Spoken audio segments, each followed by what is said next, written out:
Are you ready? So, yeah. Okay, so some reaction. That's very good, because, dear colleagues, you have to work this afternoon, not to listen.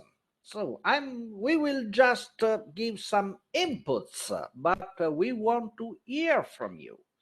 And first of all, a brief introduction. I am Alberto Mantuani from the Italian National Institute of Health, Istituto Superiore di Sanità. I'm a veterinarian. I'm a senior, as you can say. I'm a senior toxicologist. I had quite a long experience in the EFSA since the very start, 2003, especially in the field of feeds, feed additives, and pesticides, where I collaborated to the first opinion on multiple residue assessment in 2013, good old times. I'm still involved in some working group at EFSA. And I'm also a member of the National Food Safety Committee in Italy, who is the tiny EFSA supporting the risk manager, which is the Ministry of Health, and we are dealing with mycotoxins, and especially with mixtures of mycotoxins in that committee. And this will be maybe the start of our afternoon exercise. That will simply include, after a brief presentation from Sophie Schrivers from Ghent University. I hope I pronounced well the name. I acknowledge that also Mantovani may be not so easy to pronounce. Sophie will talk us about an interesting project. She is a PhD, as I understand. I understood is on possible combined exposure to vegetable, to plant toxins, but she will talk about. After this brief introduction, our exercise will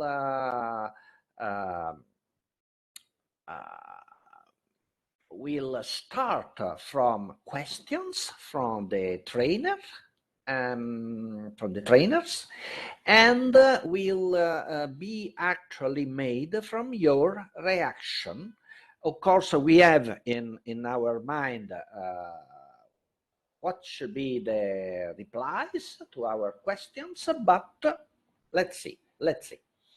And I'm so glad to introduce also my co-chair, Paola Battilani. You know already, she chaired the World Morning, and she will also provide the link between the morning and the afternoon, although me too, I attended the morning, most of the morning. And Paola, please, do you want to say something? I think I introduced myself this morning. I am a plant pathologist working at Università Cattolica del Sacro Cuore in Piacenza. So I am an agronomist. My research activity focused for the last more or less 20 years on mycotoxins. I collaborated with all the speakers of this morning except Bruno. Therefore, I am particularly interested in the discussion we will build in the afternoon. I take the opportunity to ask all the participants to switch on the video so we can better interact. If you have nothing against, please switch on the video. So I think my introduction is enough. I give the floor to the attendants of the workshop.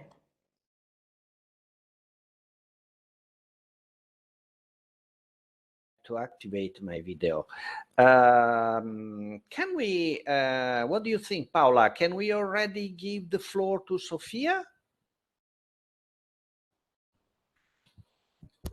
I don't hear you. I think the morning section finished a short time ago, so I suppose everybody is clear what was discussed this morning. But obviously, we are available if you want to have a kind of summary of the morning. Otherwise, we quickly move to Sophie.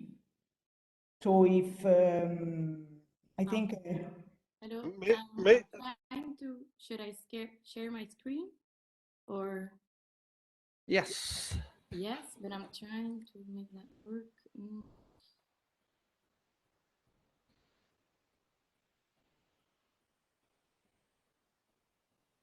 Paola, we don't hear you if you are talking.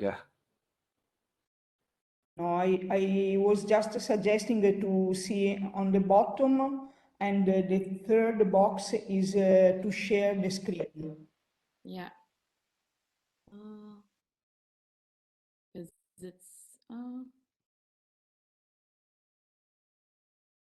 which is condividi. I need to leave the meeting first, apparently. I will. Sorry? Wait. I need to leave the meeting to be able to share my screen because something in my privacy. I will do that now.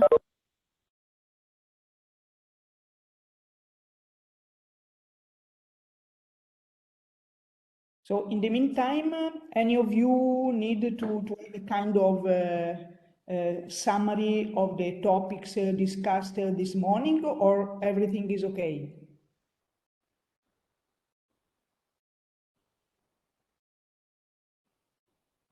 Apparently everything is okay.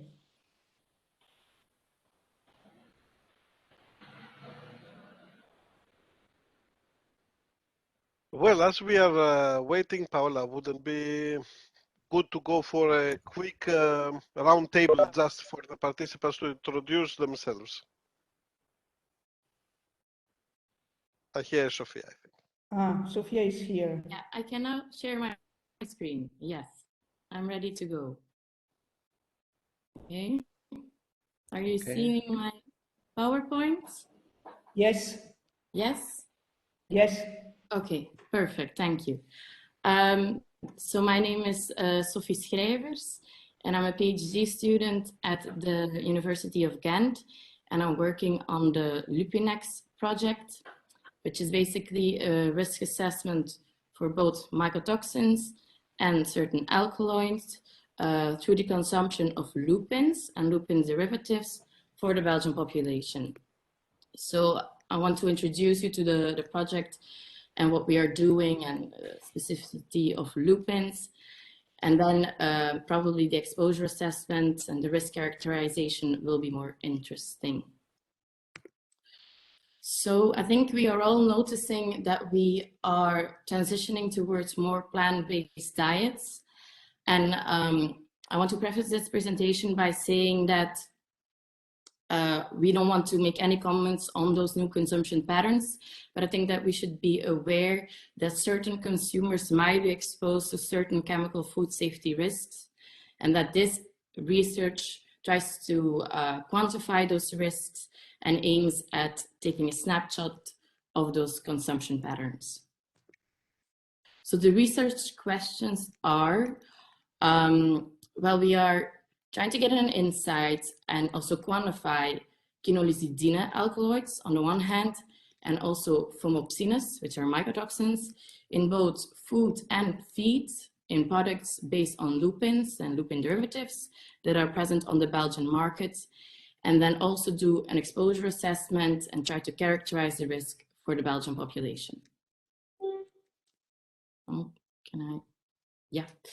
So the risk assessment, we will not be determining dose-response relationships. We will mainly be focusing on the exposure assessment, so collecting occurrence data and consumption data, and then in combination with toxicological reference value, we will try to characterize the risk. So lupins are legumes, part of the Fabaceae family, and these are the 4 most relevant species here in Europe. And currently, Australia is the main producer in the world, followed by Europe. And it can be seen as an interesting alternative to soy, as the EU is trying to become more independent when it comes to plant protein production. So lupins can be seen as a non-GM feed source, which is interesting in organic farming, for example, and it is also able to fixate soil nitrogen. And it has outstanding health benefits. It is an interesting source of high-value protein. It's rich in dietary fiber and contains virtually no starch. But then some drawbacks are the fact that it is one of the 14 allergens, that it contains, such as other legumes, anti-nutritional factors such as trypsin inhibitors, and that yields still tend to be unpredictable. So we are doing an exposure assessment both for the quinolizidine alkaloids. So alkaloids, as we have seen, are plant inherent toxins, and the quinolizidine alkaloids are a group of alkaloids with a similar structure. And I will be also looking at phomopsines, which are mycotoxins, so toxic secondary metabolites of fungi, which is also a group of 5 mycotoxins. So these are the 14 most relevant quinolizidine alkaloids here in European Lupinus species. And what is interesting and quite important is that the wild varieties of lupins, the bitter lupins, contain a high alkaloid content. And we can reduce the alkaloid content by debittering it, so soaking and washing the seeds for multiple days in water.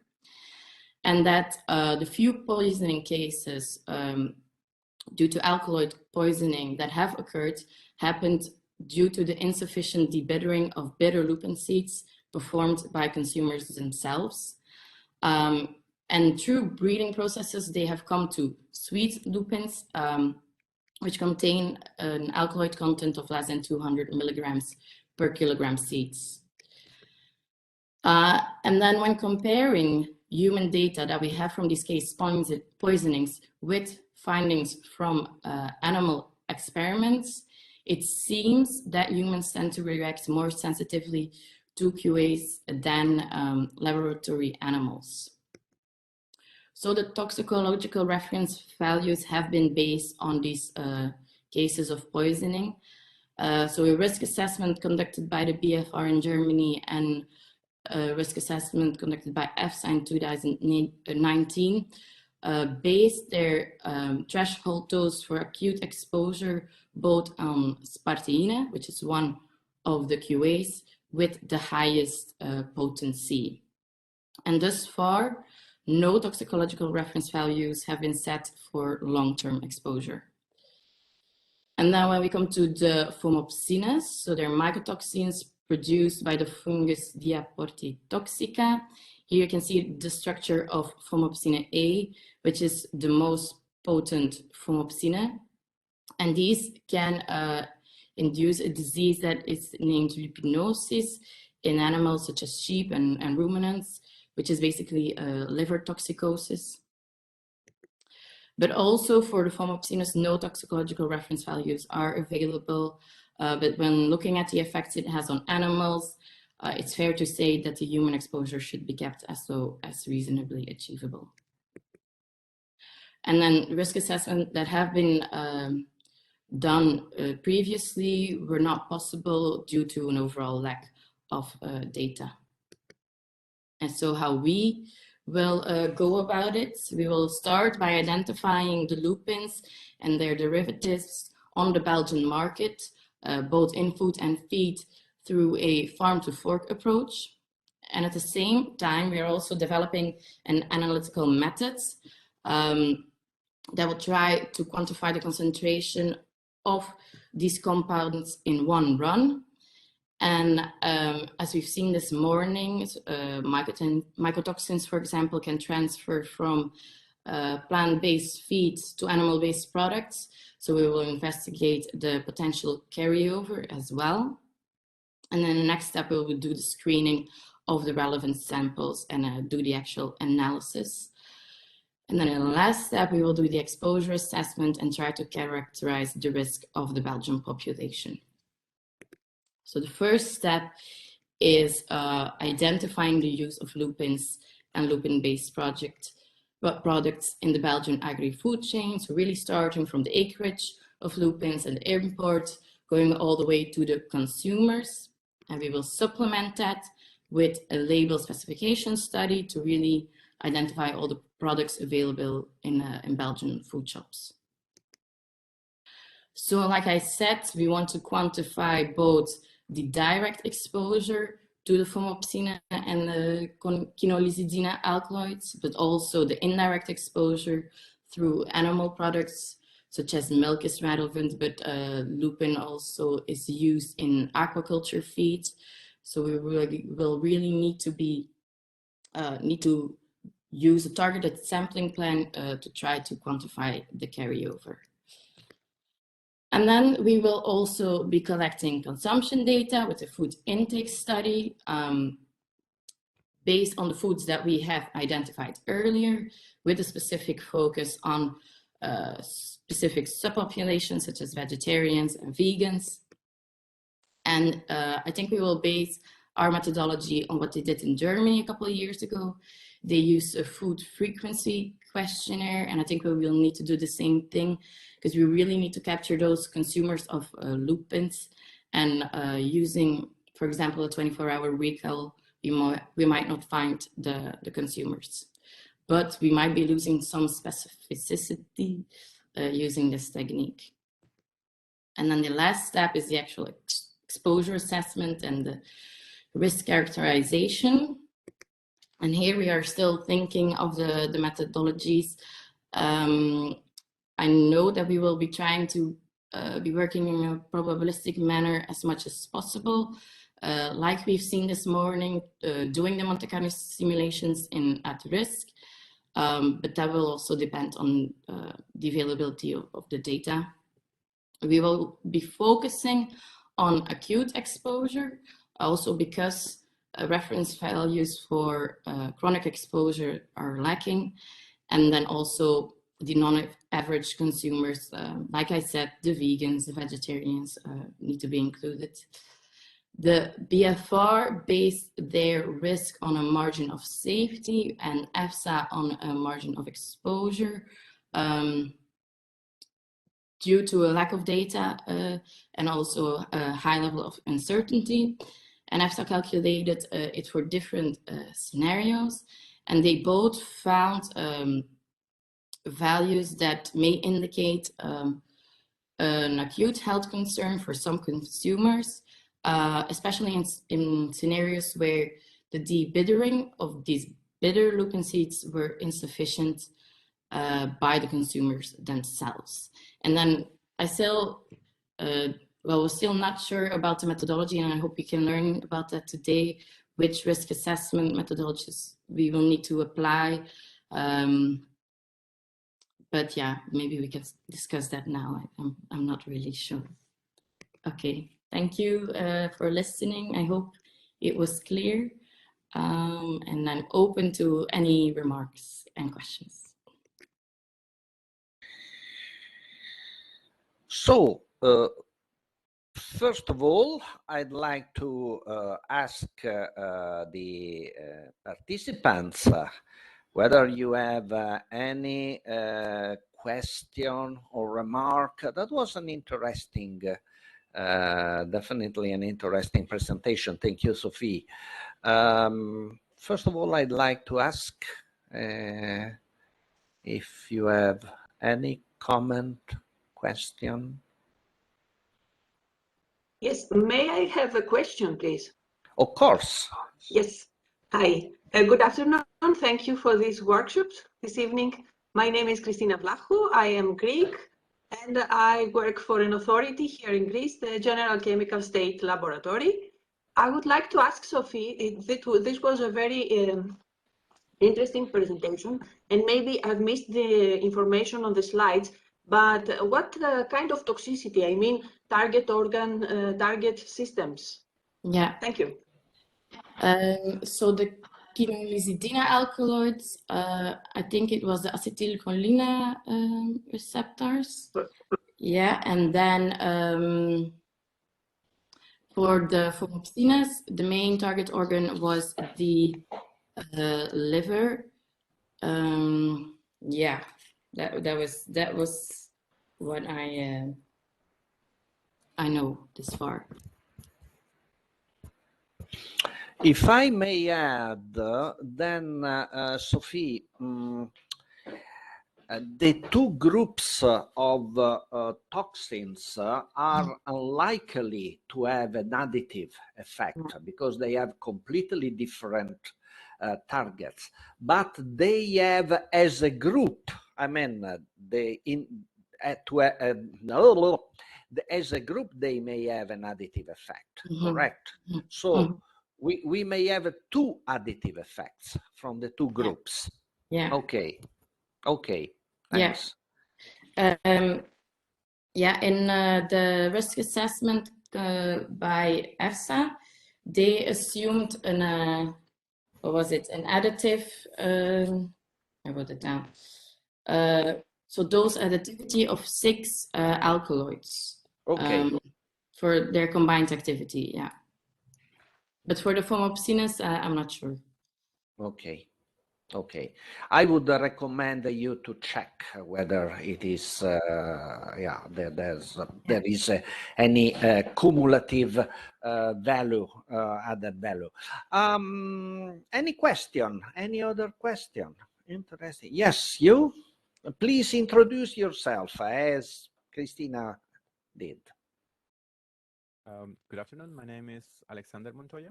I'm currently working in University of Hohenheim here in Germany. Thank you very much for your presentation. That was quite interesting.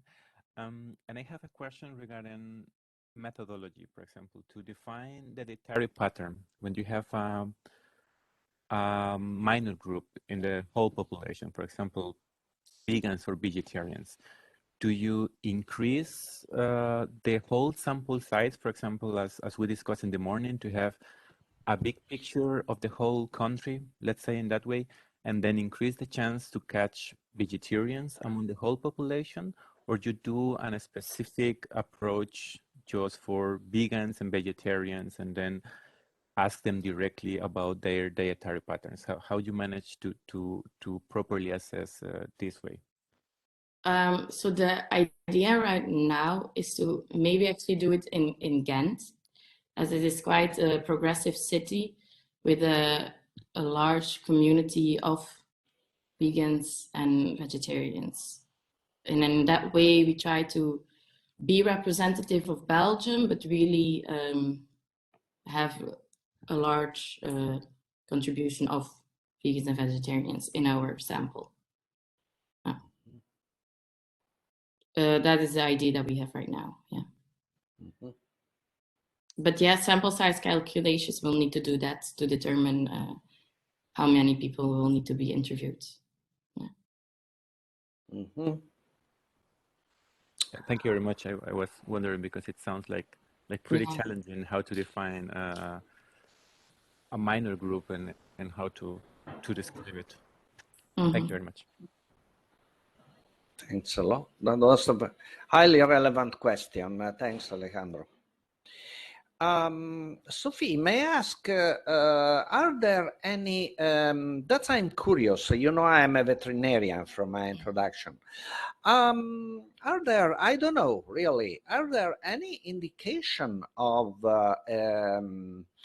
a deposition of these alkaloids, these substances, or their metabolites in milk, eggs, tissues, animal tissues, or if there are any indications? I don't think so. I think it's because we know of other mycotoxins that the transfer is possible, that we wanted to include that as well. Okay, so that means your studies really, from this point of view, foods of animal origin, is really an exploratory one. Yeah. Compliments. Interesting. Maybe you will, you know, by my nose, but I think you will find a little residues, a little deposition in foods of animal origin. But might be you will have a surprise. You will give us surprises. Maybe. We don't know. Paola, do you have any comment?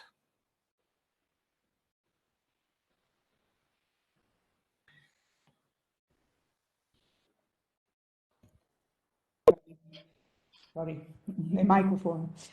So I think it is nice to study a new topic because I know the information regarding phomopsin is very poor, and so everything must be done from the very basic research. And anyway, I think it is very interesting because the vegetarians and vegans in the population are increasing, and so it is important to check this aspect. And I also think it is important to give the message that it is not everything safe if we are talking about vegetables. And so I think for several reasons, I think you had a good idea to face this new topic. Thank you. Regarding the approach, I have no specific comment because I think the flow of the research is well planned and so good. Yeah.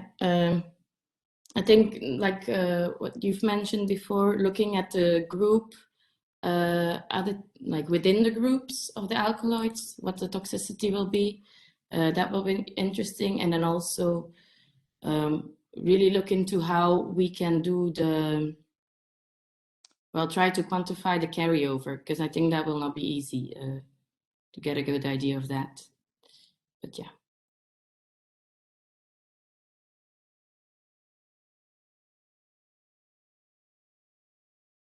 We also mentioned this morning the topic of modified forms of microtoxins, and so this is another unexplored topic in this case. Yeah, that we will also try to do. So the quantification of the alkaloids and the phomopsines, we will use an LC tandem MS for those compounds that we have standards for. And then when we are doing the actual analysis on the positive samples, we will use a high resolution mass spectrometry for more a screening purpose, and then to also look at metabolites and things like that. And to maybe find some correlation between our multi-methods and then the high resolution methods.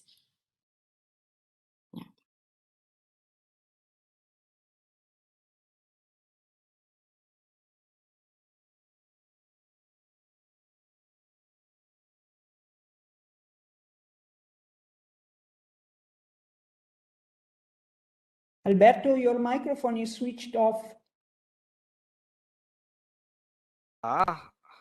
Now you hear me. Okay. Yes. I will never shut the, otherwise I will talk half an hour without any sound. Okay. Last call for like in the airport, last call for any commenter for Sophie. Nobody? Okay. Paola, if you agree, I would like now to ask a question to the audience, if you agree. Why not? Good idea. Now, out of my experience in the National Food Safety Committee, simply, this is real life. Each of you is a risk assessor. And the risk manager, that in my case, the Ministry of Health, poses you this question. Introduction. We know that mycotoxins may give rise to combined exposure through food. From a literature search, sometimes even risk managers read books or scientific papers. From a literature search, we know that there are a huge range of possibility and foods and mycotoxins that can raise, can raise the issue of mixed combined exposure.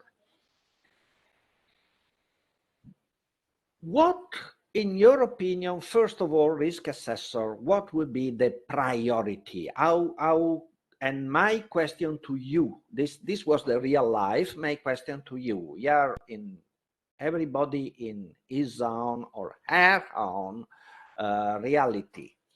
Think about, but how to find a criterion, how to find criteria, parameters to select priorities. What are the priority issues? How, not what are, because they are, excuse me, wrong question. What could be the criteria to select priority items in the big field of combined exposure to mycotoxins?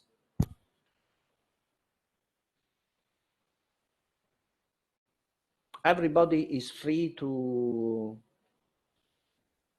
talk. I shut up because I talk too much.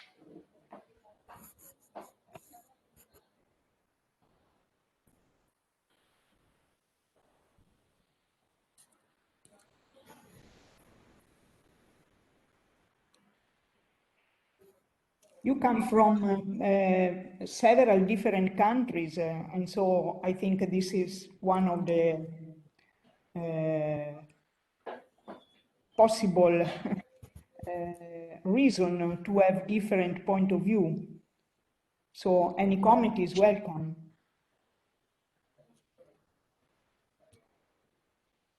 Well, may I comment? Yes. No, you have to talk, not to comment. You have to Okay. talk. Well, I cannot find the raise hand here, so that's why I'm asking. Well, according to what Jean-Loup told us today, there are two approaches, the risk-driven and the exposure-driven approach. So I would go for the exposure-driven if I had any clue about how often or how high are the levels in food and how often these foods are consumed. So I would go for the exposure-driven approach. Okay. Now,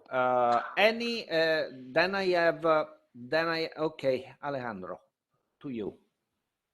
Please. At the extreme right of the bottom, there is the possibility to raise the hand. I raised my hand now. Okay.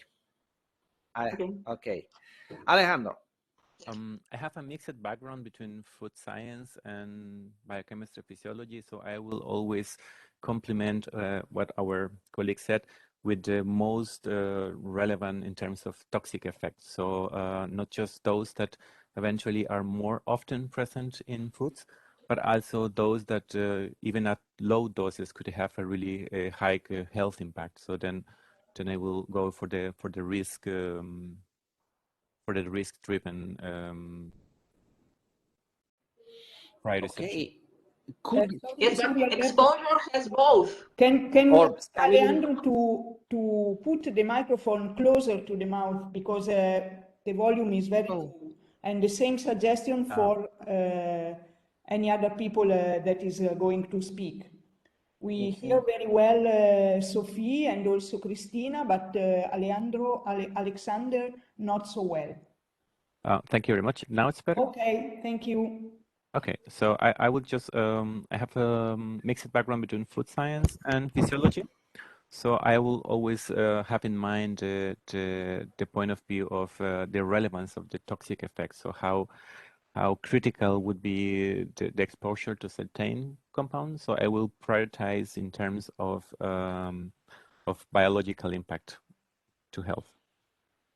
Okay, let's start. Any other comment, excuse me, because I have a comment and question to both of you. Any other comment? Don't be shy. Don't be shy. Marco, go on.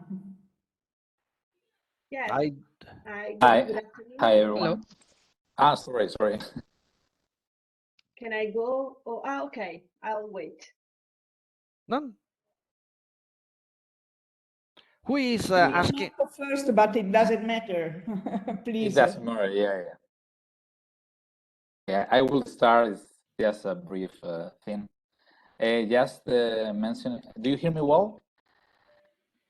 Yes. Okay. Just about what Christina has just mentioned and what we have learned these two days.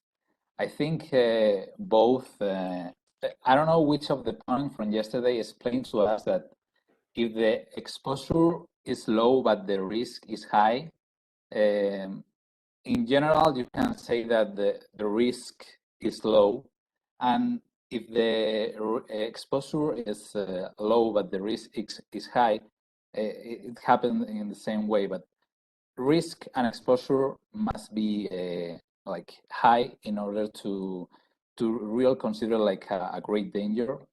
So I would go to the risk and exposure driven in order to establish the priority criteria. So I would first make a description of the toxin per se, and then I will start to measure the hazard exposure and the exposure per se to consider if this is something to really put the priorities on them or not.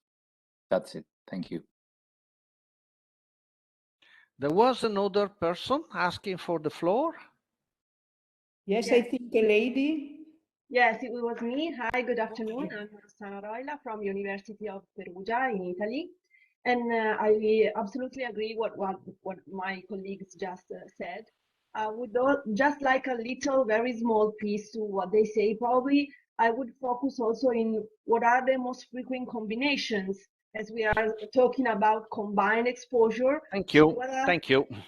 What are the most frequent combinations? Because as I can remember, Armando Venancio said this morning, not, for example, in crops, not always all the mycotoxin have been combined with the same frequency. He mentioned that 74% of crops are co-contaminated with the DON and fumonisin. So I would try to understand what are the mixtures more frequently present in foodstuff.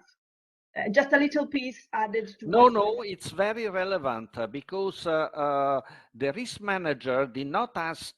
I'm talking about real life. So what happened to me and to my colleagues? The risk manager did not ask a risk assessment of mycotoxins. He asked us a step forward, a risk assessment of the combined exposure to mycotoxins.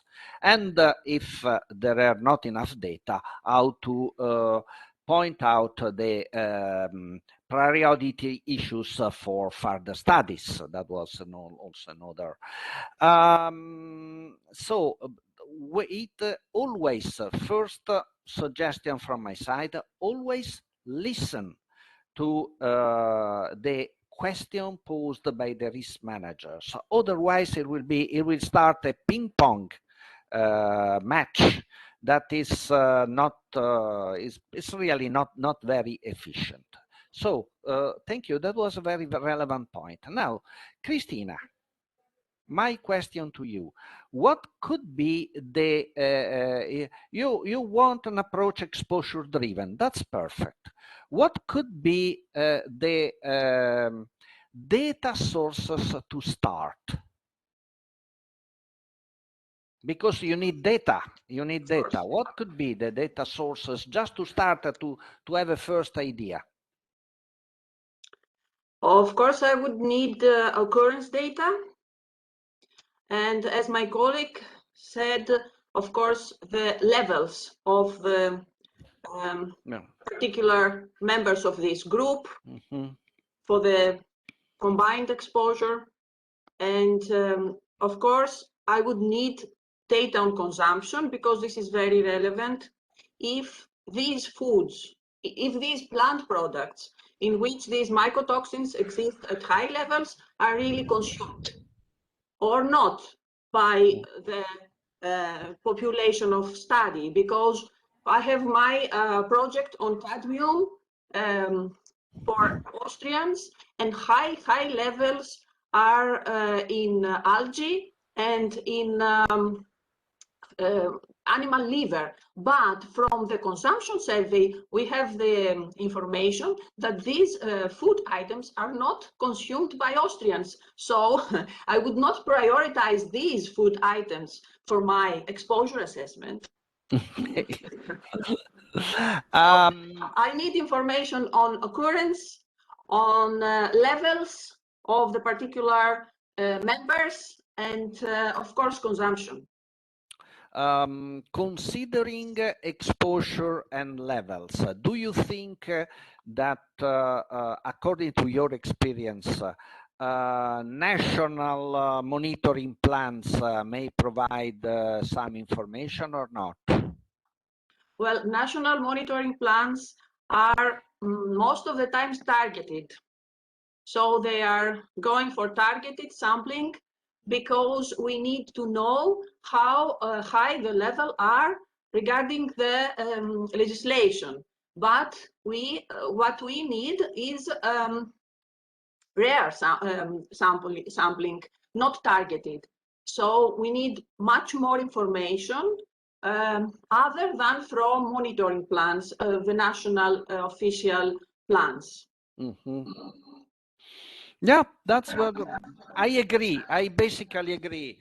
I can tell you that we started with the National Food Safety Committee from the data on national monitoring plans, and then they can be just a starting point, just to have a first idea, but you need much more. So I fully agree with what you just said. Yeah. Not to ignore the national monitoring plans, but that is just the, the first step. Then you have to make much more steps. I fully agree with what you said. And of course, you need national food consumption data, which are, in general, they are provided by the human nutrition side. And just to let you know, because this may be a problem in many countries. In Italy, we have four at the moment, four model diets. Because the consumption of some foods, including fish and seafood, for instance, is quite different from Northwest, Northeast, the Center, and the South.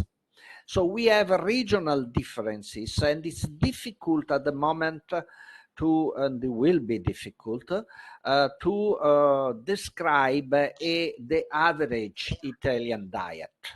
Not all Italian eat always pizza and spaghetti, just to let you know.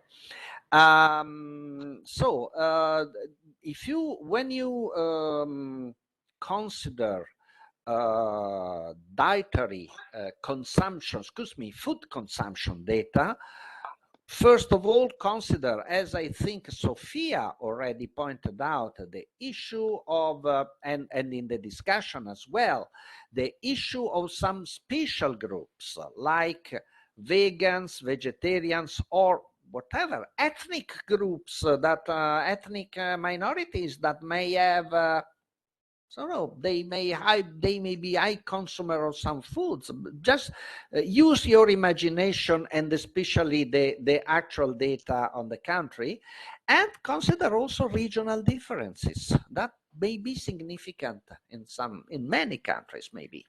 So these are the issue to face for the exposure driven approach. And for the hazard-driven approach, how could we, Marco and Alessandro, how could we deal with the risk caused by combined, the hazard, I mean the toxicological hazard caused by combined exposure?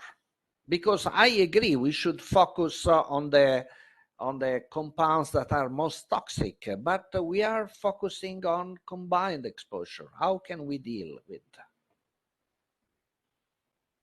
Well, from my perspective, then I will start thinking that which, for example, is the target organ, and then, for example, make grouping of the compounds that share the same target organ, for example, liver toxicity or neural toxicity. Then those that could be an initial step to think what could be a potential hazardous or high risk combination. And also, as we discussed in the morning, I will also evaluate the combination, for example, when a compound increase or decrease the metabolism of other compounds. So whether those compounds that we could have in our system or in our combination could have in activating or deactivating other substance. So that will be the first hints I will start looking at. Not just the evaluating the single, let's put it in a certain way, the single toxicological property of a compound, but assessing how could be the summatory effect of potential combinations. No. The additive in this case, or the interactions that are that's a different aspect. May I follow up what you just said? Do you have any example, for instance, of common toxicological target among mycotoxins? At this moment, what I remember most is the liver toxicity. And I think it's always interesting for me because it's chronic liver toxicity, and for me it's interesting that it's really difficult to trace chronic liver toxicity. So the liver it's a quite complex organ. It's involved in many different detoxification processes, and I think it's always kind of neglected a little bit because of the challenge of evaluating. So I would go to that direction. More on the, I would say the challenge is more on the consequences of liver rather than the liver toxicity, on the consequences. I will make an example afterwards, but I agree. And then so what could be the examples of two mycotoxins that have a common target in the hepatocytes on liver toxicity? What could be? I'm asking because I have in my mind, of course. If I am not wrong, the aflatoxin B1 has effect on liver toxicity, and major effect, yes. And another one, what could be another one? That's a good question. If I am not wrong, patulin has also liver effects, not that strong as aflatoxin, but minor effects. I would just not to lose too much time, I would first I would put fumonisin B1, which is an increasingly important mycotoxin, by the way. I would, to my best knowledge, and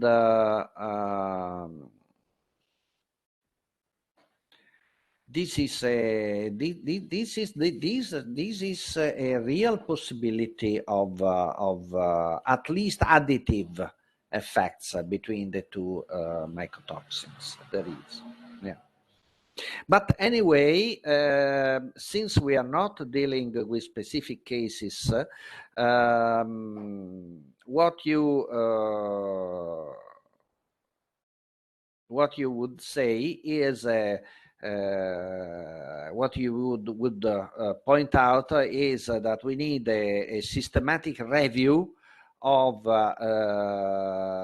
with different screens, with different level of mycotoxin toxicity in order to see the combination that are most likely to have an additive or effect or a interaction. Is it correct? Is it correct? Did I interpret well what you said? Yes, sir.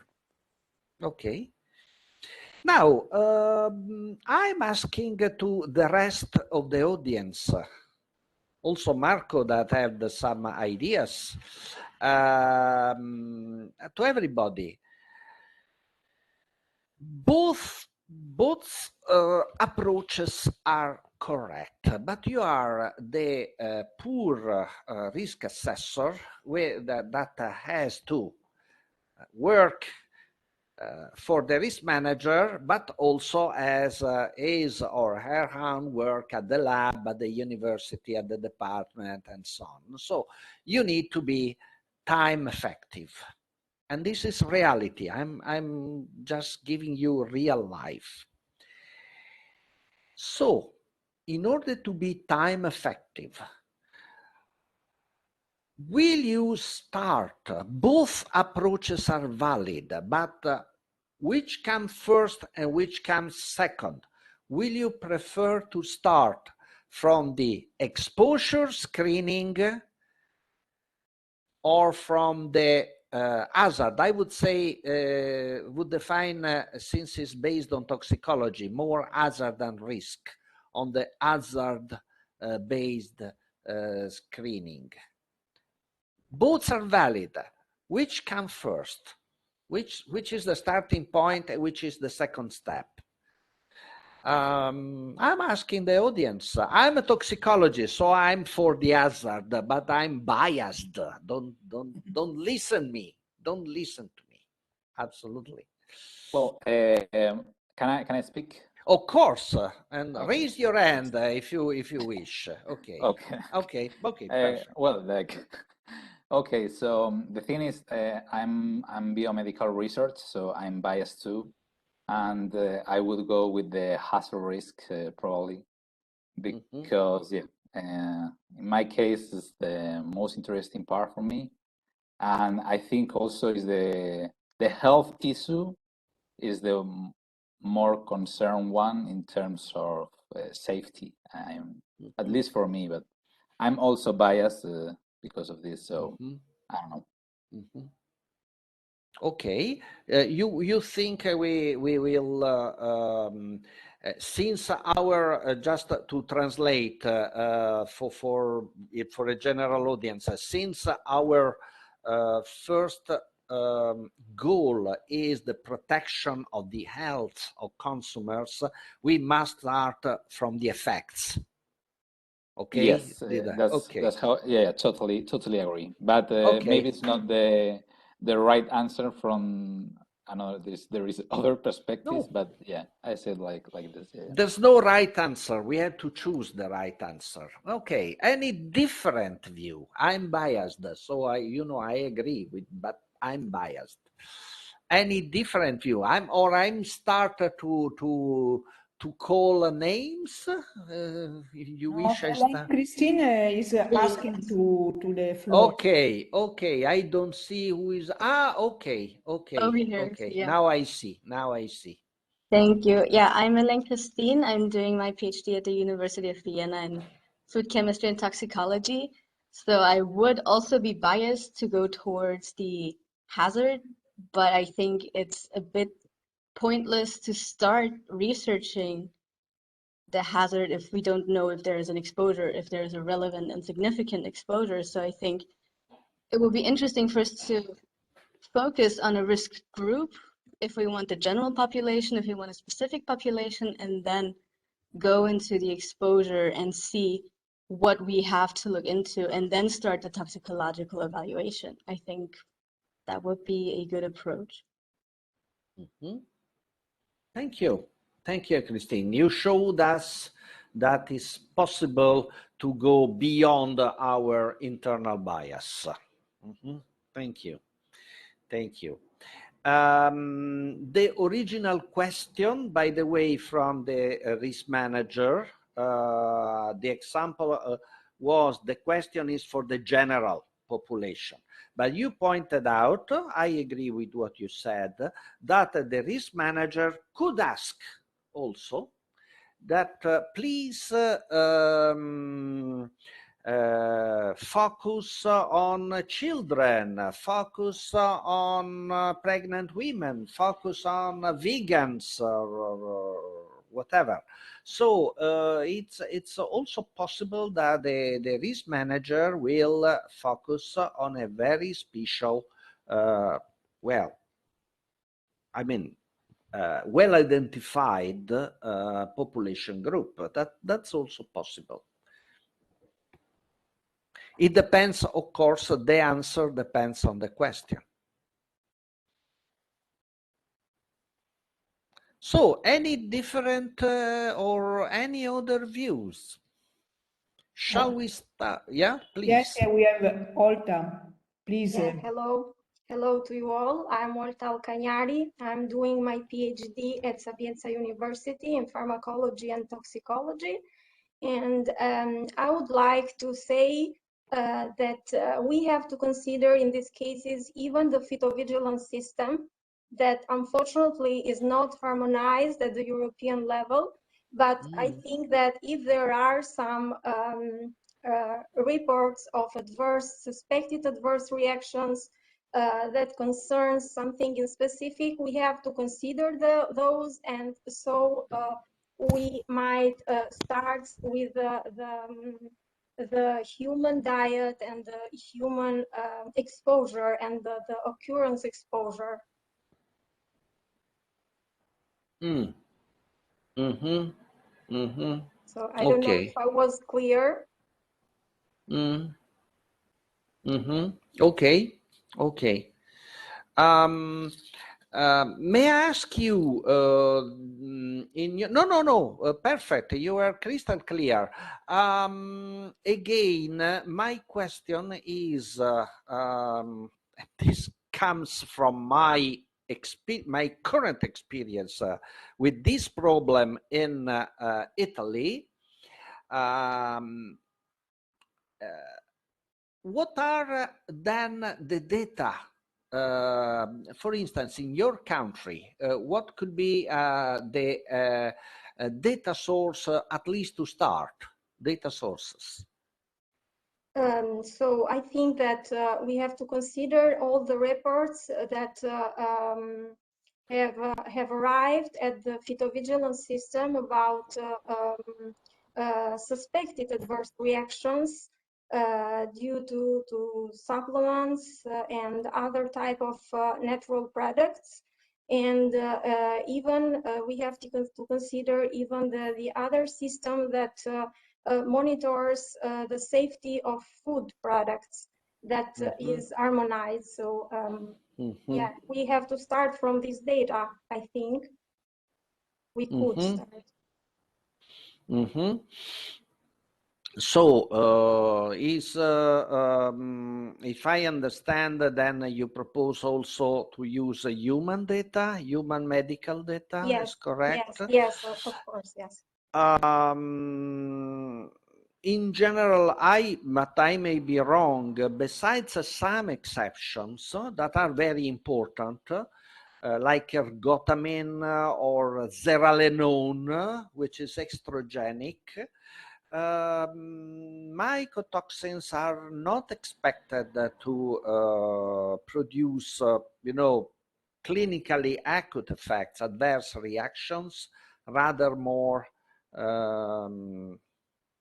chronic reactions, chronic toxicity. But well, that could be, it's something I did not think about. That could be, anyway, it could be interesting. Yeah. Okay. Okay. Any other reaction? Alberto, I just add a comment to the last. Yeah, please. Last comment. because I think it is strictly dependent on the geographic area, because we have also acute problems with mycotoxins in certain areas, which is not Europe, but we have. And so I agree with you right. that is not common. In Europe is more in or Europe, less you're right. Yes, in Europe it is excluded, more or less, but in other countries could be. No, you're right. You're right. Yeah, that's good. Very good point. We need to think global, not in the village of Europe, but in the big metropolis of the world. You're absolutely right. I think we have also a person from India, and I don't know if from India we have Anas Shaikh. I don't know if she wants to comment on problems in her country. Hello, ma'am. Thank you so much for giving this opportunity. I actually wanted to comment on one particular aspect, like Alberto sir, first question. Am I audible? Hello? Hello, ma'am. Am I audible?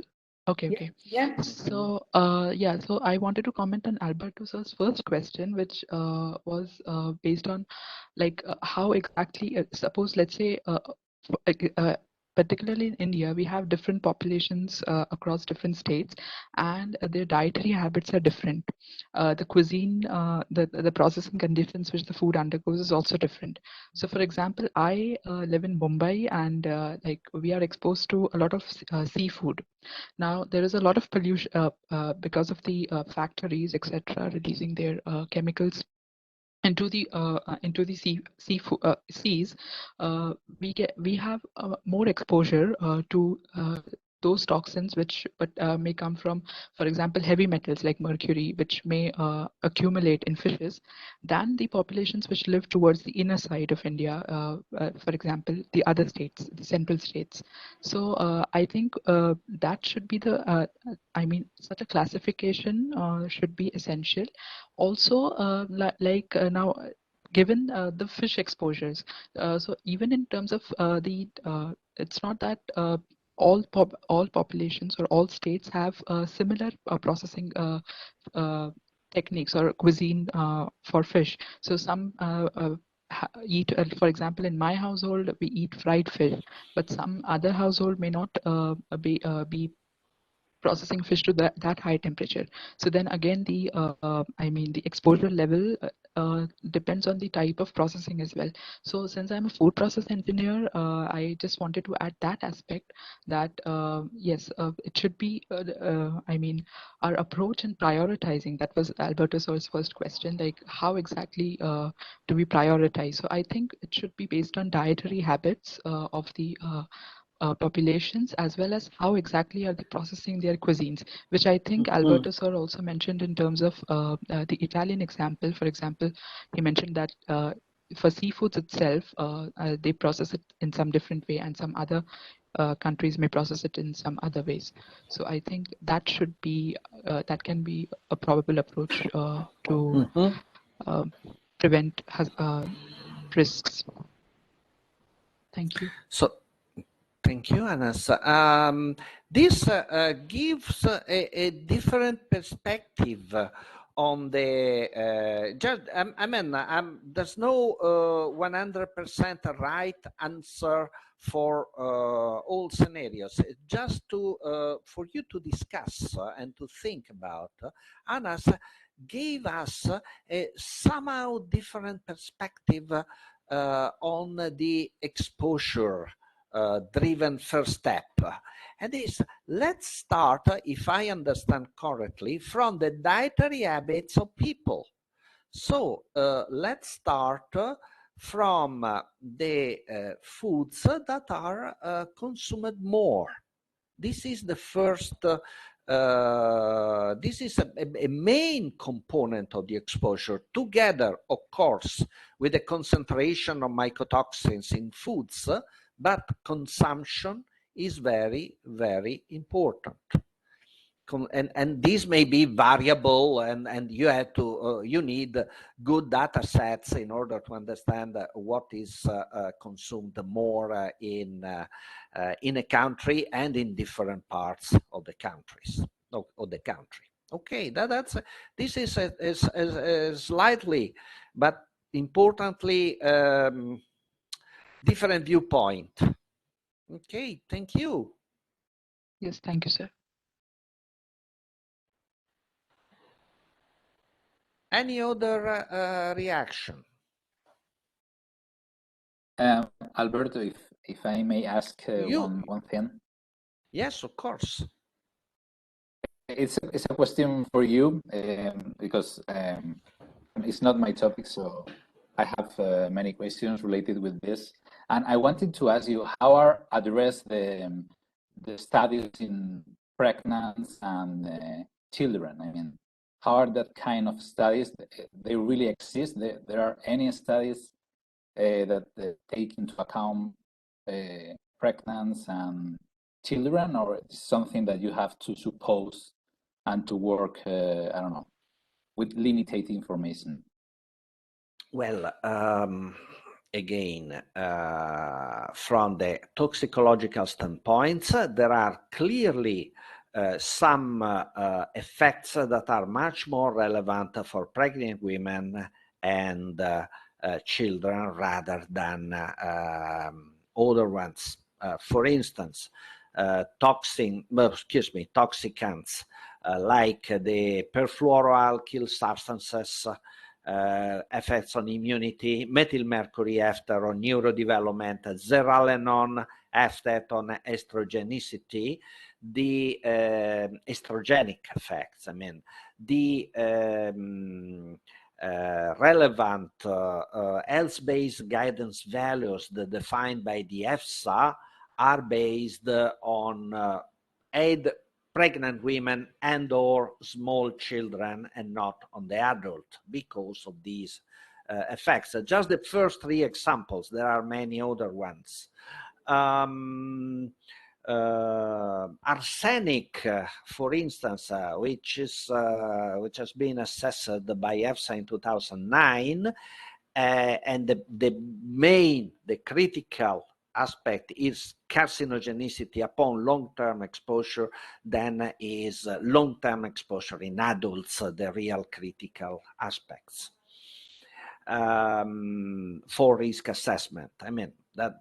So from the exposure standpoint, this is particularly relevant for children. Again, you will see it in EFSA risk assessment documents, risk assessment opinions, since children, especially the so-called, in English, toddlers, children up to 3 years that are not anymore breastfed, they start from 1 year, they start to eat up to 3 years. In this period, they eat really a different diet from the adults.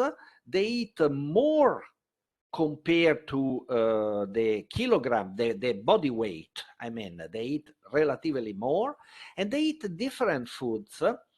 In particular, for instance, more milk-derived products and much less seafood, not fish, like clams or crayfish, shrimps, and so on. And importantly, the children, but especially the small kids, the toddlers, this is valid to some way also for older children, but especially the toddlers, they eat different foods and also a lesser variety of foods. What does it mean? If one variety of food that is important for kids is polluted, it will represent a bigger part of the whole diet than for adults, because small children, eat a lesser variety of foods. This is all, I explained it in a very rough way, but it is all considered in the EFSA opinions. So the diet of, from the exposure standpoint, the diet of children in general, and especially of small kids, is considered. From the toxicological standpoint, there are some kind of effects that are highly relevant for the children, but I would say even more relevant for the fetus and therefore for the pregnant woman. Did I explain? Just, oh, okay. Totally clear, thank you. Mm-hmm. Now, may I say, maybe it's if there are no other comments, may I tell you how we dealt with the issue, how we are still dealing with the issue in the National Food Safety Committee. Well, first of all, we told the ministry that we can just say that the problem in terms of exposure and in terms of health risk, potential health risk, does exist, but we cannot assess it because of the lack of data. As Christina pointed out, we can start to identify some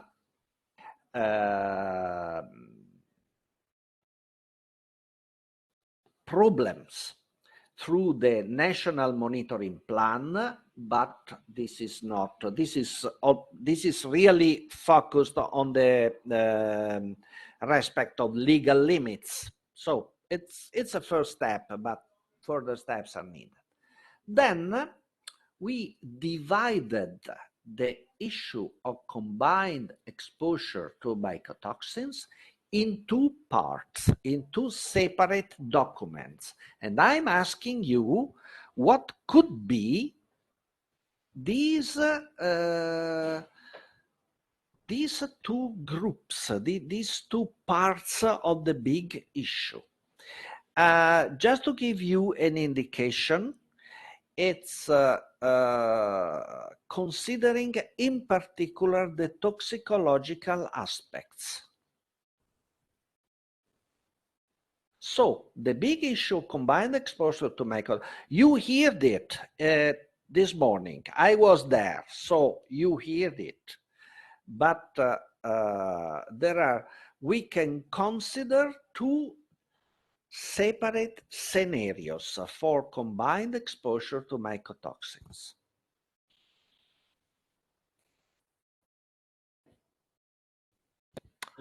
Well, I help you.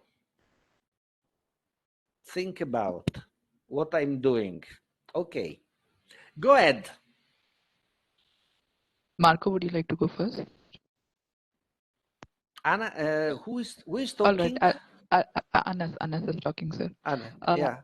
Yes, since you're mentioning about the two strategies in order to evaluate the combined exposure, so in mixed talks, the talk which mentioned about the mixed talks document, it mentioned two approaches, which one was the whole mixture approach and another was the component-based approach.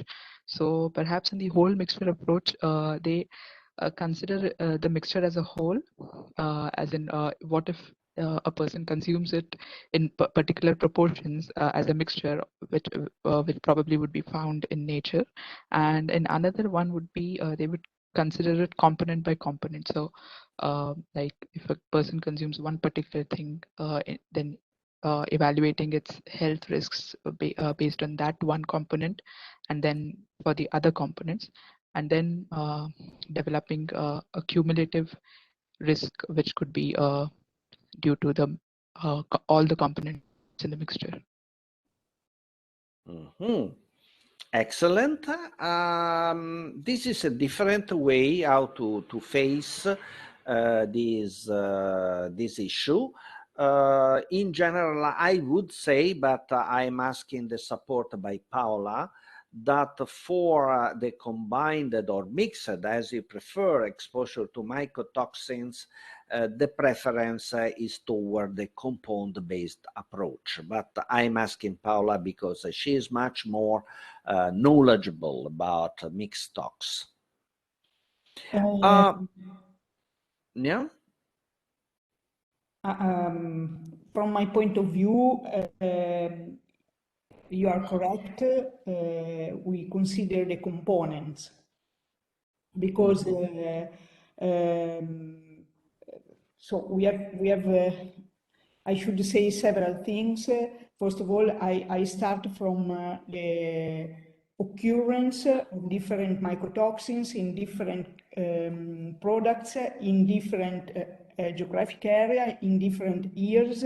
So I think if we consider all together, it is not easy to correctly face the problem. So I agree. From my point of view, is much better to have a component from the component approach.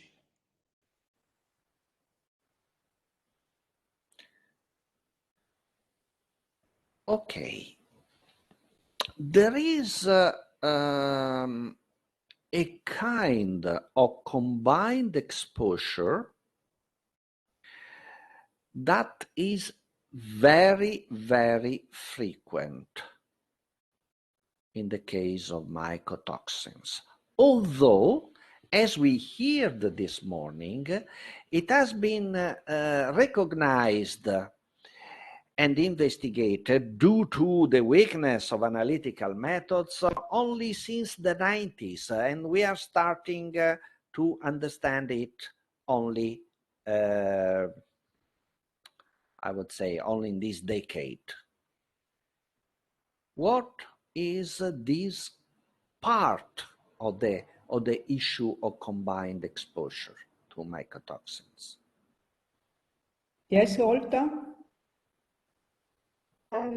If I'm not wrong, I think that it could be the direct exposure from the indirect exposure, that is the human diet from the animal and dairy products that the human could consume, and then there is the ecological component or the environmental component. It's more simple than that. I'm not saying you're wrong, but it's more simple than that. Alessandro. I would go for what Chiara Delassier explained about the transformation and the masking of the mycotoxins, that eventually they are there but not quantified by analytical methods. Thank you, Alessandro. In fact, in many cases, I would not say 100% of cases, I leave it to Paola, but in many cases, we are exposed, even if there is only one mycotoxin contaminating a certain food, in particular a vegetable food, in this case, we are exposed to the parent original mycotoxin that is targeted by the analytical method and by a series of modified compounds deriving from, or metabolites, if you prefer, deriving from that mycotoxins. Yes, that's absolutely true, and it was studied mainly for fumonisins that can be modified in different way by the plant, by the processing, and also for the mycotoxin produced by Fusarium graminearum, I mean trichotesins and zearalenone. In that case, we have, in the meantime, at least two mycotoxins, because the same fungus can produce trichotesins and zearalenone. And in both cases, we have modified forms that co-occur with the parent compound. And so those are the best studies studied cases, but surely we have a co-occurrence of the modified forms. Mm-hmm. Thank you, Paola. And you understand that the risk manager was a bit concerned. So no, not every, but in most cases, in the majority of cases, even if there is only one mycotoxin contaminating in a certain food, actually there are these single mycotoxins is accompanied by a number of metabolites. Okay. Can I add a comment, Alberto? Yes, please, please. My comment regards is linked to a question we received this morning because when we start a study, at least till to, I can say, maximum 10 years ago, we considered one compound, for example, one mycotoxin, fumonisin, or aflatoxin. Recently, we have different analytical methods, and so we can consider together different mycotoxins, but also other compounds.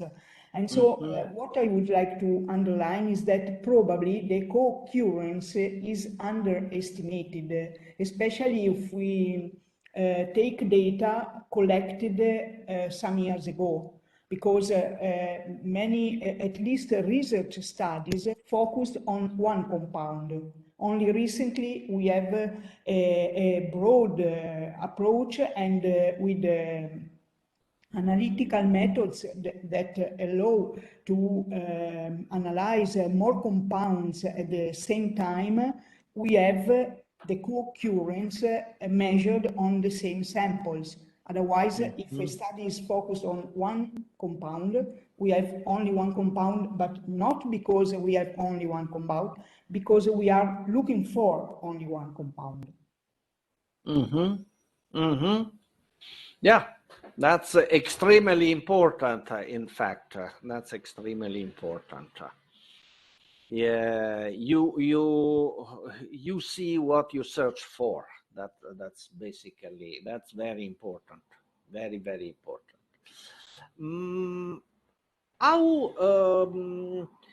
There is some evidence about the mixture toxicology of the parent compound and the modified or masked forms. What are these evidence? Do they interact? Do they not interact? What is the evidence in general? Limited, but enough to say it may be like that. What is the toxicological evidence about so the parent compound and the modified mycotoxins do work together to affect my health, or they act independently? I think the most studies showed that the modified form come back to the parent form during the digestion. Not all, but several compounds come back to the native compound. And so in that case, obviously, we can assess the effect taking into account an increase of the native compound. Regarding the other that are modified and doesn't come back to the original form, to be honest, I don't think we have studies that demonstrate an additive or synergistic effect. Really, I don't know. Yes, Paola, I wanted, in fact, thank you. I wanted, in fact, to recall this very important aspect, in my opinion, is a very important aspect, that the so-called modified form can more or less, let's say partly, but maybe mainly in some cases, revert to the parent compound in the gut, in the intestine. No? And therefore, this is very important because in fact we have more parent compound. Yeah, and this is very important. So in fact, is a parent, we could say, just joking, that is a parent compound that is masked. But it may be that more caution is then due to, should be, I'm a bit concerned about. Are you concerned, students? Are you concerned? I'm a bit concerned. As a risk assessor, I said to my ministry that, well, I'm concerned by the limited ability to detect these modified forms. Well, what do you think? What do you think? Are you concerned or not?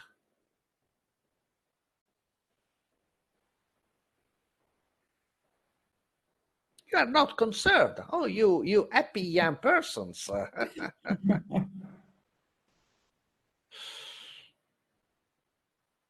I think they should be concerned because, for example, for fumonisin, we found that the true amount of fumonisin could be 70% higher than the detected amount, because of the different form of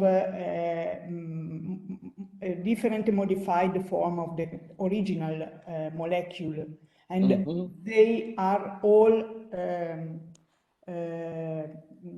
they can all come back to the original form during the digestion. So this is surely a matter of concern.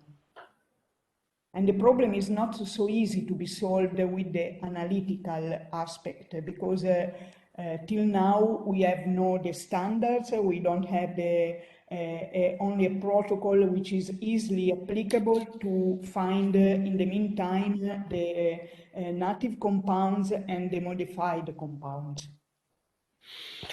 We can say that's from the analytical standpoint it's a real challenge. From the toxicological standpoint, we can say that the problem is not so difficult because it's really an increase of the same effect that would be caused by the parent compound. It's just it's just more than it appears if you measure only the parent compound. And this creates obviously a problem for the risk assessor and the risk manager. And I'm asking you, and then I have my last question afterwards, what would you recommend to the risk manager? You are a risk assessor on this issue of parent compound plus the modified mycotoxins. You students, I want you to reply. What would you recommend to the risk manager? Remember, you are not taking decision. You recommend to take some decision, then it's up to the risk manager. What would you recommend?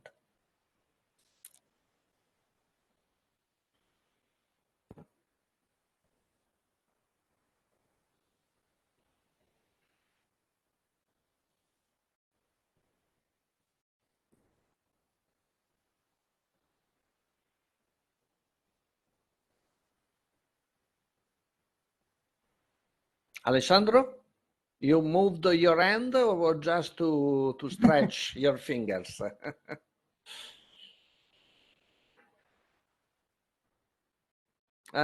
It's under the microphone. Microphone. Sorry, I think Evangelia can start. Oh, somebody is, I don't see who is raising the hand. I'm very sorry.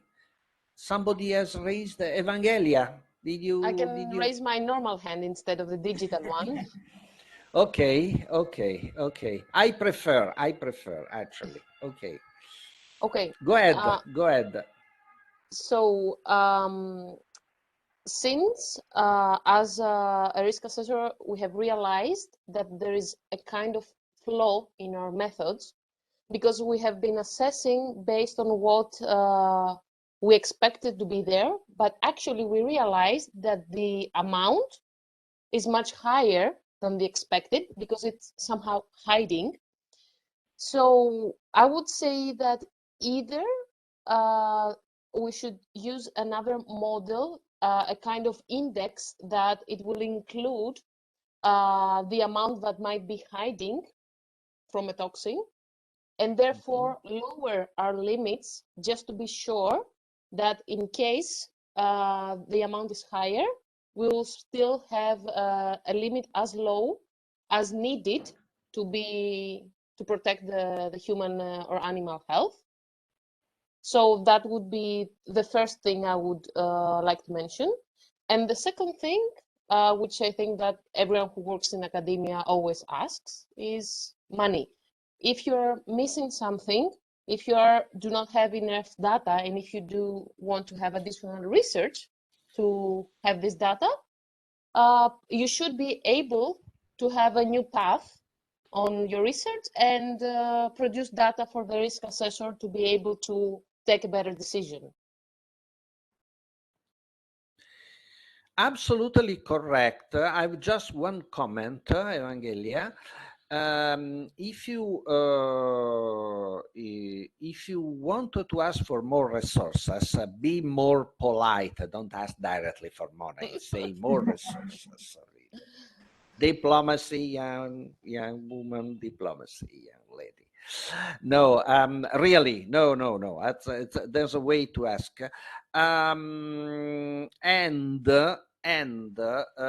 be sure that these gaps of knowledge represent uncertainties. What is an uncertainty? Is a gap of knowledge that makes more difficult the risk assessment. So it's not simply that I want to know more, but I want to know more because to reduce the uncertainty in risk assessment. And this is a way to formulate the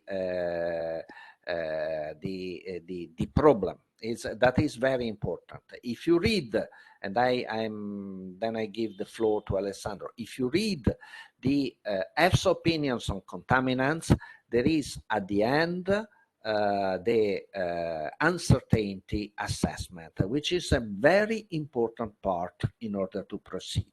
So that's absolutely correct. But be sure that you ask more resources, because not because you are a scientist and you want to know more. That's fantastic.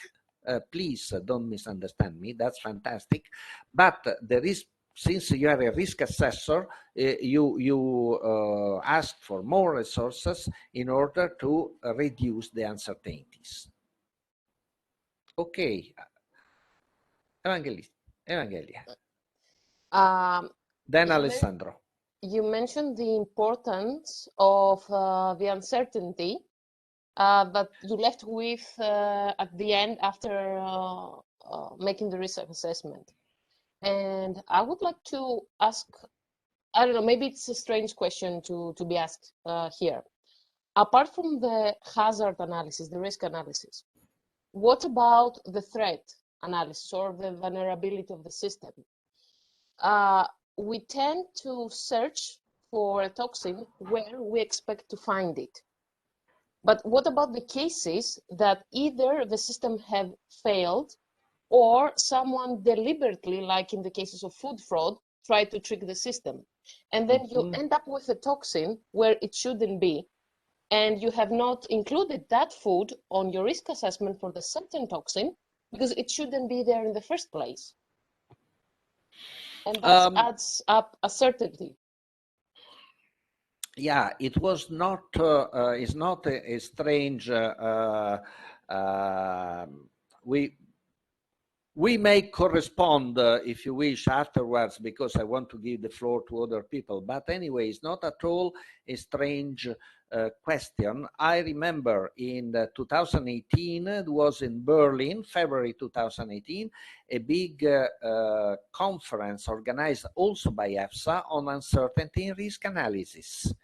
And there was a workshop on uncertainty in data poor situation. What are the data poor situation? When something completely unexpected does happen in most cases, like well, a food fraud, like you said, or failure of the system. I presented some example. One was the failure of system example from real life, solvents in mineral water. And why solvents in mineral water? Why toxic solvents in mineral water? It was a failure of the system.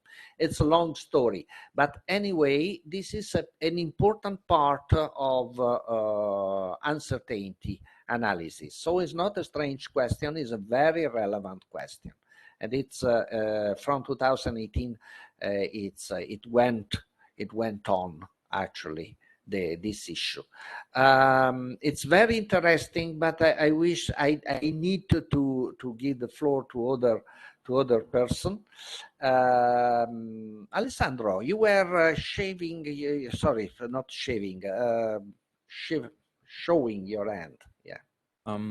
Yes, I would say that a temporary solution would be, for example, to go for a safety level. If the risk assessment say that 200 grams of spaghetti, for example, could represent a risk, and we cannot measure all the potential mycotoxins that could be there, a recommendation for the risk manager could be to reduce the maximum consumption level, maybe by 30%, 50%, and based on that evidence. Not of spaghetti, of the toxin, of course, of the toxin, yes, yes. But at least to say, like, if we calculate a recommendation level of 200 grams of certain food is safe, then maybe just say to the population that 150 grams would be safe, just to reduce that amount temporarily. Alessandro, you made very nice intervention. This time I fully disagree. I'm sorry. Besides some exceptional instances, you have to guarantee the people to eat what they want. And in these cases, you have to work on the levels of contaminants, unless you are in an emergency. I would say that we may have different opinions. I'm not saying I'm right, but I would say if I have a basis to say that a level of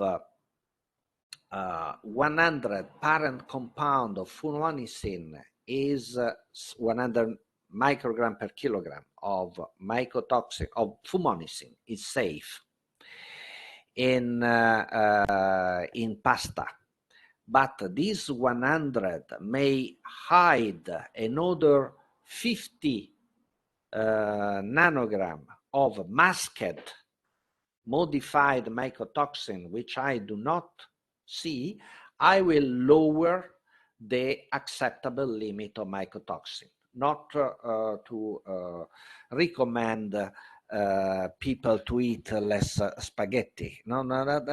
But by the way, it may have some reason. It will not work. It will not work in practice. It will not work. So I would act like that. I mean, to act in a precautionary way is not bad, but I would go reducing in a precautionary way the level. Another way, remember that mycotoxins can be, and then I ask the support by Paula, who is much more expert than me, is not just a matter of control. They can be reduced by good agricultural practice and also from throughout the storage and then processing parts of the food chain. So there are a lot of good practices that can be besides the controls. I mean, that there are a lot of good practices that can be endorsed in order to prevent the contamination by mycotoxins. But I'm asking also here the support by Paola, who's plant pathologist and is much more knowledgeable. Yes, Alberto, thanks for the comment, because as plant pathologist, I was thinking about this point for the whole afternoon, because more or less the discussion was for toxicologists, but it is very important to talk about prevention. As also mentioned Armando this morning, any action to reduce the mycotoxins when they are formed is not really successful, because mycotoxins are very stable, because any action must be, first of all, allowed from the regulation, and also when we apply a way to detoxify the toxins, we have a modification more or less strong on the compound, and so prevention is crucial. And really, a lot of work was done to understand how agricultural practices can prevent or mitigate mycotoxin contamination. For several crops, we have guidelines, and I think they are quite clear and applicable. Also in the sustainable approach that is reading the agriculture actually in Europe, and hopefully also in other countries. And again, the harvest time is another crucial point, because mycotoxin accumulate in time, and so if we harvest a bit earlier or a bit later, we can have something that works in mycotoxin reduction, and also the post-harvest storage of products, because fungi are alive, at least in commonly stored products, and so they can still be active. And in the past, some people used to select between field mycotoxin and post-harvest mycotoxins, but this is a separation which is not more accepted, because if the condition allow the growth of the fungus can produce mycotoxins before or after harvest. And so we have many different tools or approaches that we can use to prevent, and prevention, at least for mycotoxins, is the best approach, and all the scientists agree on that point, no doubt. Ben, very well. Thank you, Paola. That was very important. Control are just a component of food safety. In fact, 20 years ago was issued the white paper on food safety. You were not born, but I was a grown-up man. And the white paper on food safety said the food safety is a main value for the European Union and has to be protected from farm to fork. So that's now we have sorry, Alberto, we have Cristina that Cristina. Yes, Cristina, yes. I would like to add another aspect, because we need reliable occurrence data, and there is the huge problem of heterogeneity of the consignments of the lots when it comes to mycotoxins. So we need really to stick to this regulation that describes the sampling procedures needed to really get a representative sample to go to the lab. And this is the main problem where when, let's say, from other authorities other than national authorities is done, because in the official food control plans, we stick to this sampling plan from the regulation. But if there is other sampling from other, let's say, universities, we don't know whether these sampling plans are really implemented as it should be. Okay, thank you. That's a very good comment, because very good comment. Is a crucial point for mycotoxins, especially for mycotoxins that have a legal limit in terms of microgram per kilogram, because they are not uniform in the product, and so the sampling is really crucial. Thank you.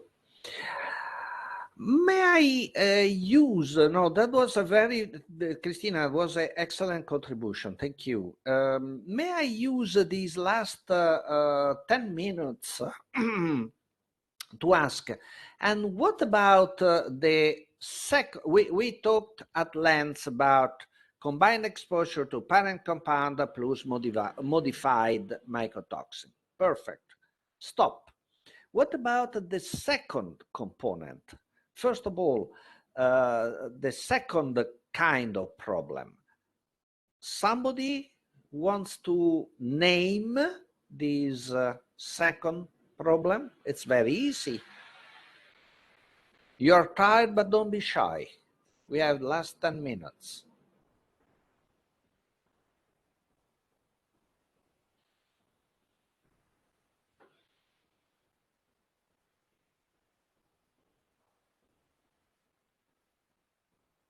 Okay, should I say it? I promised not to work too much. You make me work. I wanted to rest this afternoon. That's not good. Anyway, it's when we have a combined exposure to two different mycotoxins. And you remember, Alessandro, I wanted you to mention the case we talked about before, aflatoxin plus fumonisin, for instance. And of course, each mycotoxin with the group of metabolites, modified forms, but anyway, two different mycotoxin, at least two. Then we may have more than two. And here, how can we proceed? Now I want you to talk. How can we proceed on this?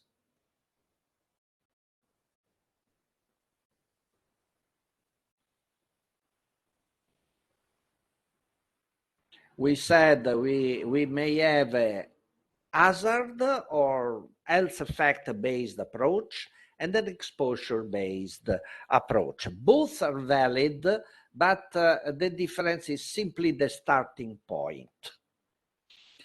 Now, if somebody think about his or her specific situation, how would they start? Just think about your country. Just give us an example. How would you start?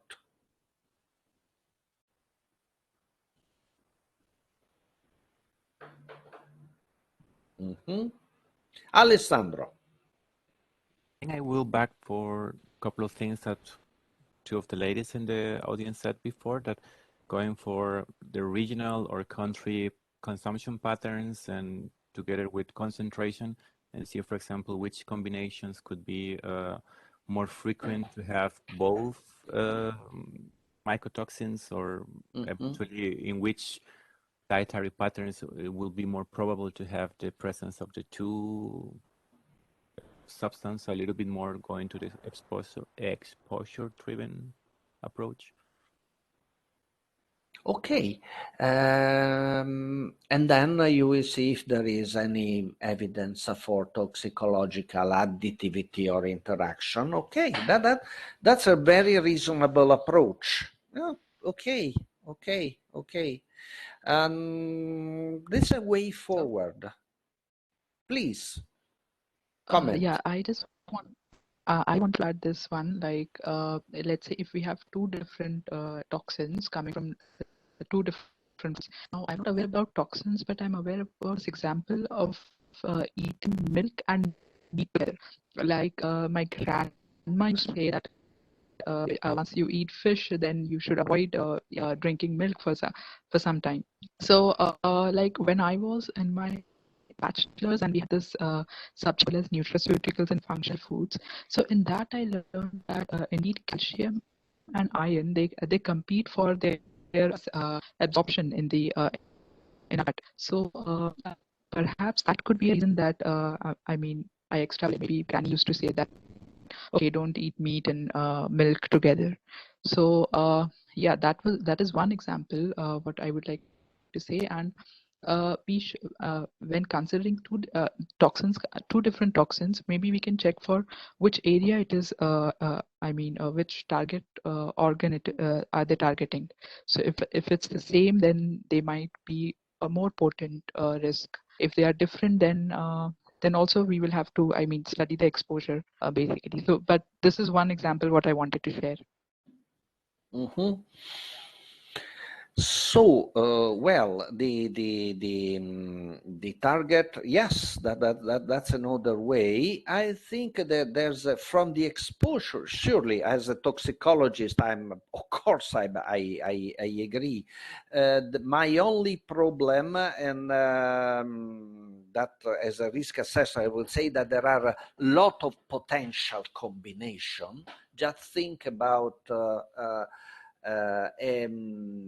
Think about the fusario toxins that are with different, I mean, zearalenone, T2, fumonicin, and so exposure may be a way to the more frequent combination may be a way to prioritize, not to assess. But you had an interesting point, if I got it, if I understood it correctly, and I have no answer. It's interesting to look. I got a suggestion to look not only to the most frequent foods, that are the main foods that are consumed in a region or in a nation, but to look at the more frequent combination as well.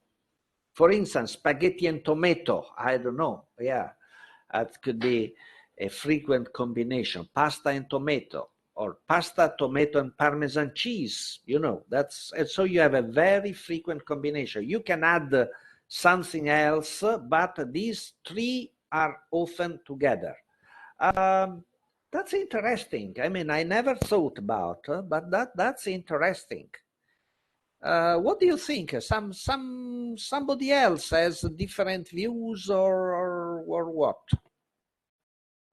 And we have 5 minutes, so it's time to speak. It's time to speak. Yeah, Evangelia. Again, my digital hand didn't do its job as it should. My normal one did. Anyway. I don't see your digital hands. I prefer your waving hands. Okay. Okay. So since now we are focusing a little bit on the exposure, and we have already mentioned, for example, certain groups like kids or certain areas near the sea that might consume more fish food. Maybe we shouldn't also forget the seasons around the year where suddenly we have a very high rise in consumption of certain foods. For example, Christmas time, maybe. Not only for religious reasons, I mean, because culturally, in general, there are certain sweets we consume around Christmas, or a certain type of food that we use at that time, or maybe even a certain meat. Maybe in some countries they eat boar, for example, and not just pig, just because it's Christmas. So maybe we should consider, when we are trying to evaluate the limits, the worst case scenario that it might come up on a certain season, that there is a higher, either people consuming a certain food or a higher consumption by everyone of this food? This is an excellent point, this is an excellent point. During the workshop in Berlin, I mentioned, following your first intervention, Evangelia, we consider the case from Slovenia, where buckwheat was contaminated by plant toxins. It's a long story, I don't want to talk about, but the most important fact was that buckwheat was highly consumed in Slovenia. I didn't know, I learned it in a certain period of the year. And what that was culture. So that's an additional aspects that make the part of food consumption. So what are the main foods? So the main foods may not be the same throughout the year. And then there may be some special foods that can be highly consumed in a limited period of the year. So thank you. That was interesting point. Interesting point. We have also Rossana. Rossana. Yes, following the comment, just the previous comment, also the contamination pattern can undergo to seasonal variety. For example, for milk, for aflatoxin M1, it's well known that independent of what the feed composition of animals is, independent of the season, so it can change the concentration of aflatoxin. So not also the consumption is affected by seasonality, but also the contamination level can be affected by seasonality. This is absolutely true, for instance, for aflatoxin N1 in milk. This is absolutely true. Paola, I wish to give you the floor. How is important seasonality in mycotoxin contamination? I know as a veterinarian that for aflatoxin N1 in milk is important. What about other mycotoxins? I think in a global world like we are living now, we have product that comes from different geographic area. And because we underlined several times that depending on the growing area, we can have different fungi, different co-occurrence of fungi and obviously of mycotoxins. I think this is very important. Let me add a comment as a plant pathologist. What we are trying to do is to develop predictive models that, based on the meteorological conditions and on the cropping system of the applied, can predict the level of contamination in different geographic area, in different years, in different period of the year.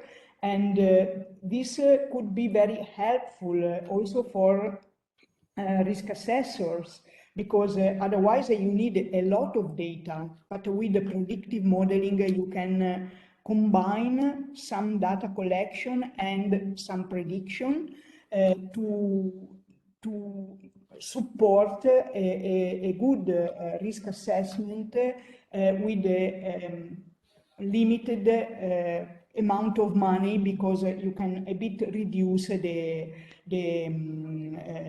surveys and the analysis of samples.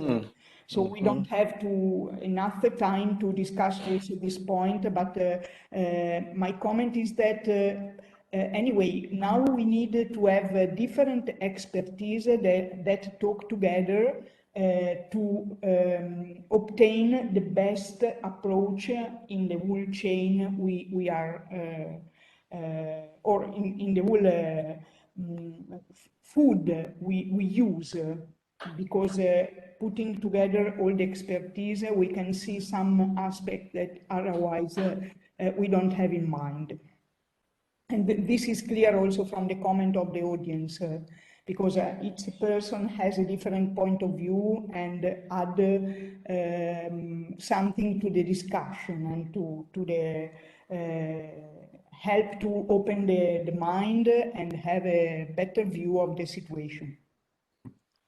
Microtoxin risk assessment is a component of One Health. No one will convince me of the opposite. Okay. Thank you, Paola. That was very relevant comment. I think we are close to, well, we are 3 minutes according to my clock. We are 3 minutes beyond the limit.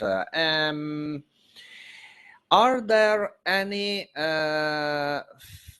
first of all, thanks a lot. It was lively discussion. Thanks for also to the people that did not intervene, because I'm sure they paid a lot of attention. Do you have anybody has a final question, a final comment, and then I wish to afterwards myself and Paola will say a few words to summarize the discussion, but I wish to ask the last minute comments, questions, ideas.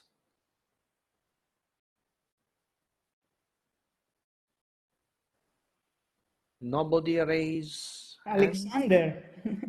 Yeah, I don't see. I'm sorry, I don't see it. Yes, I see somebody is doing that, but what is? Oh my God. Okay. So, I am sorry. I just want to. I will rephrase my question just to do it as targeted possible. For example, in this case of complex chemical mixtures, we can address the question of what happens if we have 2-3 different mycotoxins at the same time. But following the example, we were doing, let's say, liver toxicity. A person could think about alcohol and then, for example, wine consumption, those kind of things. Mm-hmm. Is it possible, for example, to do a chemical mixture approach using different families of components or families of toxicants, thinking about in a biological effect more than let's say family, or I don't know how to say it, but for example, not mycotoxin effect, but for example, liver toxicity, and then do a chemical mixture approach, but based on the interest biological effect, not in the interest family of compounds. Is it possible, or is too much confusing? Is something close, in my opinion, is something close to the exposome. I mean, what is the basic effect of the whole complex of chemical exposure, or at least the main ones on the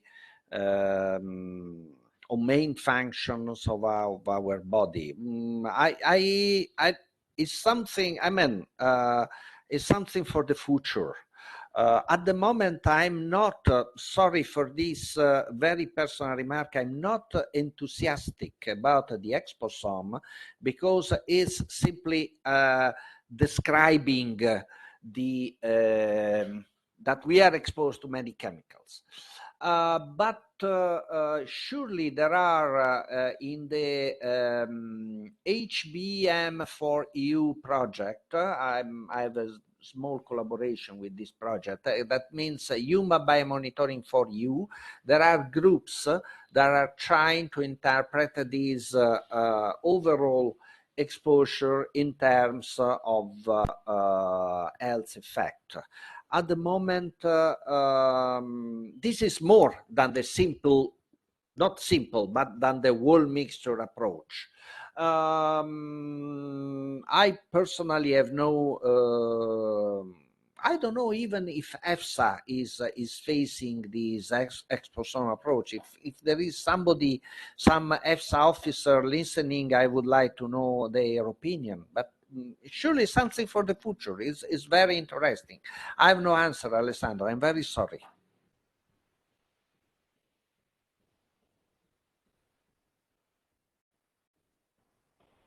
No answer does not mean it's not relevant. It means I cannot, I understand the problem, but I cannot elaborate on it. It is surely something very, very difficult, also because if you want to have a true result, you need in vivo experiments, and you know, it is not easy. And you also need a different time point and different end points, and so it is a very complex framework to manage. That's exactly, I was going from the point as you mentioned with the beginning of the example, going from the hypothetical concept of an exposome to what is actually possible or feasible to do in real world to take a decision. So that was exactly the point of the question. Thank you very much. That was also the comment of Jean-Loup this morning, more or less.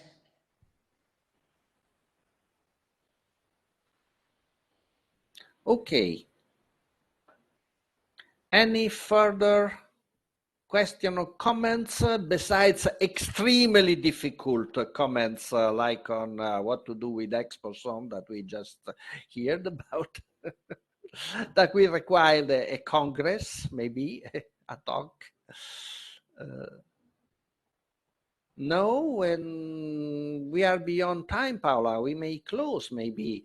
If you wish, no, I mean, I think we have to close at 5. We are already beyond 5. Okay, and if you agree, I would say a few words for conclusion, and then I will leave you the floor for as the chair of the morning for the final conclusion of the day. Well, my first point, I'm just saying that thanks for lively discussion. We explored not the way how to deal with mixtures of mycotoxins, which may be the same way as for other mixtures. Is a work in progress, but models are starting to be developed. But we discussed a maybe more specific and maybe even more challenging point: how to prioritize the mycotoxin mixtures. And we debated several approaches that are not in conflict, but we have anybody in his or her own reality has to decide how to step forward.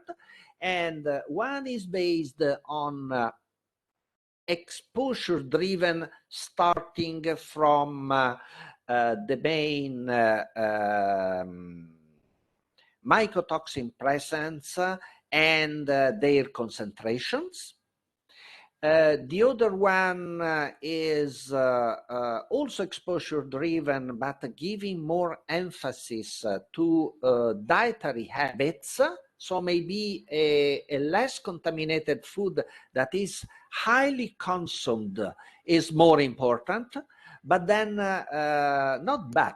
And then there are not bad and then there are other issues to be considered, like regional differences, seasonal difference. Some foods are very consumed, highly consumed in some periods of the year, and last but not least, the combination, ideally, because we do not eat foods alone, maybe fruits or some vegetables are eaten alone, but other foods, in particular cereals and nuts that are very important for mycotoxin contamination, are often eaten in combination, frequent combination with other foods. So this is a more complex way to deal with food consumption data, and it is dealt with, for instance, in the total diet studies. We did not mention them because they were out of scope, but please keep this this one in your mind. And then there is to focus on priorities from the health effect and toxicological standpoint. So what are the combination giving more concern? And then we finally that's well, of course, is extremely important. Remembering that hazard becomes risk in relation of exposure, but this is also extremely important. And then finally, we focused as a special aspects the combined exposure to the parent compound modified mycotoxins, because here we can assume that there is the same kinds of toxicological effect or toxicological hazard, but there are serious problems, for instance, related to the analytical methods and the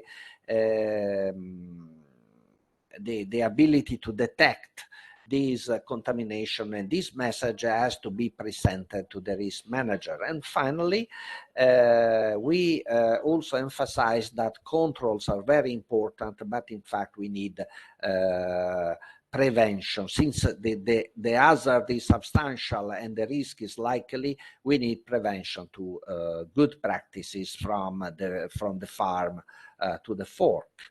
And then I think this is more or less a summary, very short, very rough of what we said, and I leave the floor to Paola. Thanks, Alberto, for the summary of the afternoon. I think that's all. I don't want to add nothing. Just a comment for the whole day. We started planning the day 2 of the summer school several months ago, and the main problem was to decide which topics can be fit in a half-day talks. And so other topics were relevant, but they didn't fit in the half-day. But finally, I am quite happy for the day, because in the morning, I hope we gave you the basic knowledge to think about and to have a wide view of the topic of the chemical mixture topic. And I am quite happy of the afternoon, because 2 hours were planned and we used more than 2 hours, which is, in my opinion, a successful afternoon. So I thanks a lot all the attendants, and especially the chair, Alberto, because he was a wonderful leader of the afternoon. And I think we can be free and meet in another occasion. Have a nice afternoon. Bye, everybody. Thank you. It is a Bye, everybody. Parma, but anyway. Have a beer. Have a beer. Believe me, have a beer. Have a beer. Bye bye. Ciao. Ciao. Bye. Ciao.